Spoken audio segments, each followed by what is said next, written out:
8 ans de travail, dont 2 pour amadouer ces jeunes qui font partie des gangs pour ce documentaire de 82 minutes. Aïcha Maki, comment c'est né finalement Zinder? C'était quoi votre objectif premier avec ce film documentaire?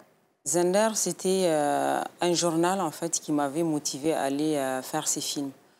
C'était une journaliste américaine qui avait peint en noir cette jeunesse des Zinder, mais avec aucune lueur d'espoir.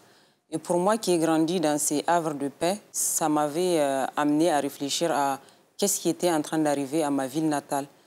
Donc je suis un peu allée en fait dépoussiérer cette malle qui contient tous mes souvenirs, qui est ma ville natale, pour comprendre en fait qu'est-ce qui fait que des jeunes deviennent radicaux.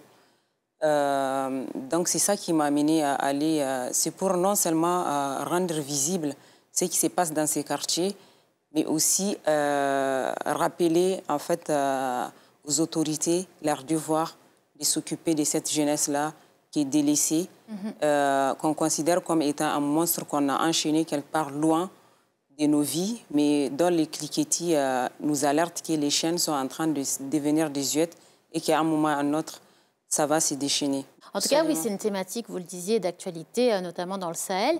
Et donc, vous disiez que ce film a été visionné dans les écoles et vous allez un petit peu pousser cette démarche plus loin puisque vous avez ce projet de cinéma itinérant que vous appelez le cinéma nomade. Donc, vous allez aller à la rencontre de la population avec ce film Zinder. Et Leslie, tu as une question à ce sujet? Oui, mais tout simplement, je voudrais savoir si déjà vous avez une date de lancement et puis comment vous percevez ce cinéma itinérant, à quoi on doit s'attendre finalement. L'idée, c'est quoi derrière cette caravane de la paix? C'est de faire en sorte que les cinémas aillent vers les gens. Nous sommes un pays, on fait presque 25 millions d'habitants, oui, mais on a un seul cinéma qui est privé. Donc, les films se font visionner à 1000 francs, 1500, 2000. Donc, ce qui n'est pas accessible à la majeure partie des gens pour qui je fais les films d'ailleurs.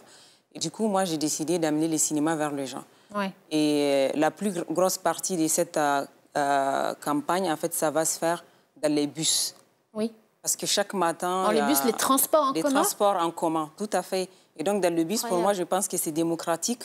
Il y a les riches, il y a les pauvres, il y a des gens qui viennent des villages, il y a des gens qui viennent de la ville. Donc, c'est une façon pour moi de toucher toutes les populations, toutes les couches sociales possibles. Et les habitants de Zinder, ils l'ont vu, le film? Ils l'ont vu. Oui, hein, bien sûr. Ils l'ont vu 2 fois. Et je me rappelle, on est parti pour faire une projection. Ils ont demandé à ce qu'il y ait une seconde parce qu'il n'y avait pas de place. Oui. On a fait une deuxième et après, ils ont demandé encore. Ah, donc ils étaient emballés, ils étaient complètement fans. Et jusque-là, les gens demandent, en fait, toutes les régions, chaque matin, quand sur la page du film, des gens demandent et nous, notre région, tu arrives quand et tout. Donc voilà. En fait, le projet de cinéma itinérant, c'est la population qui vous l'a demandé, finalement. Absolument.